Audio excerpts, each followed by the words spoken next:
பொதுவாக இயேசுன்றது நம்மளுக்காக மனிதர் தெரியும். இயேசுவின் தாழ்மை தாழ்மையை பற்றி பார்க்கிறோம்.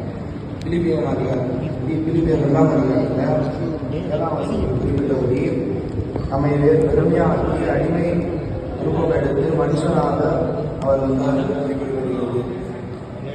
சீயோன் ராஜனுடைய பிதாவினுடைய ஒரே குமாரனாகிய இயேசு கிறிஸ்து அவர் தான் தேவனாகிய கர்த்தர் வந்து அவர் எவ்வளோ பெரிய சிங்காசனத்துக்கு நமக்காக அவர் மறிக்கிறதுக்காக நம்மளோட பாவம் கழுவுறதுக்காக தாழ்மைப்பட்டு தாழ்மையாக மனுஷ ரூபம் எடுத்து மாம்சமாக இருந்தார். அது மட்டும் இல்லாமல் மத்திய 21ஆம் அதிகாரத்தில் மத்திய 2ஆம் அதிகாரத்தில் 1ஆம் வசனத்தில் இயேசு சிங்காசனத்தில் எங்கேயோ இருக்க வேண்டிய ஆளுக்கு நமக்காக தாழ்மைப்பட்டு மாட்டுக்கொட்டாயில் வந்து அவர் பிறந்தார். பெத்லெகேம் ராஜ்யத்தில் உள்ளதான மாட்டுக்கொட்டாயில் வந்து அவர் பிறந்தார். அவர் நம்மளுக்காக தான் பண்ணார்.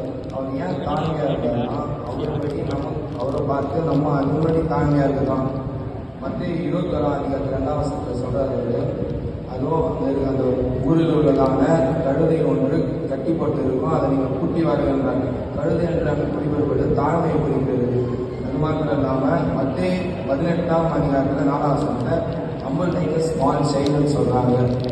சின்ன பிள்ளைகள் என்பதை தாழ்மையாக இருந்தால் அவங்களுக்கு பரலோக ராஜ்யமே வந்து சொந்தமாக இருக்கிறதாகன்னு சொல்லிடுது. அது மாத்திரம் இல்லாமல் மத்திய அதிகாரத்தில் 5ஆம் வசனத்தில் கூட தாழ்மையை பற்றி குறிப்பிடப்படுது. ஆவினால எவ்வளோ எளிமையாக இருக்கிறானோ பரலோக ராஜ்யம் அவங்களோட சொந்தமாக இருக்கிறதுன்னு குறிப்பிடப்பட்டது. அதுபோல கர்த்தராலே நம்மளுக்காக வந்து தாழ்மையாக காணப்பட்டார்.